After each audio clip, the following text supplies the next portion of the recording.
Starlink satellite ভিত্তিক internet সেবাদাতা হিসেবে বিশ্বজুড়ে জনপ্রিয়।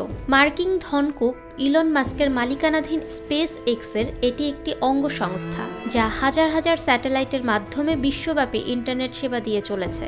স্টারলিংক এবার বাংলাদেশেও আনুষ্ঠানিকভাবে যাত্রা শুরু করেছে।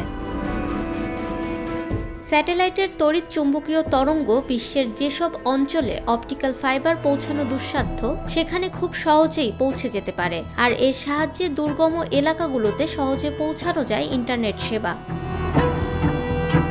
স্পেস এক্সের স্টারলিংক প্রকল্পের কাজ শুরু হয়েছিল 2015 সালে এবং আনুষ্ঠানিক যাত্রা শুরু হয় 2019 সালে। দক্ষিণ এশিয়ায় ভুটানে প্রথম স্টারলিংকের কার্যক্রম শুরু হয়েছে। বিশ্বের প্রায় 100টিরও বেশি দেশে তাদের কার্যক্রম রয়েছে। বাংলাদেশে এখন যে ইন্টারনেট সেবা দেওয়া হয় তা সাবমেরিন কেবল নির্ভর, অর্থাৎ সমুদ্রের তলদেশ দিয়ে তারের মাধ্যমে ব্যান্ডউইথ এনে মোবাইল নেটওয়ার্ক অপারেটর ও ইন্টারনেট সার্ভিস প্রোভাইডাররা ইন্টারনেট সেবা দেয়।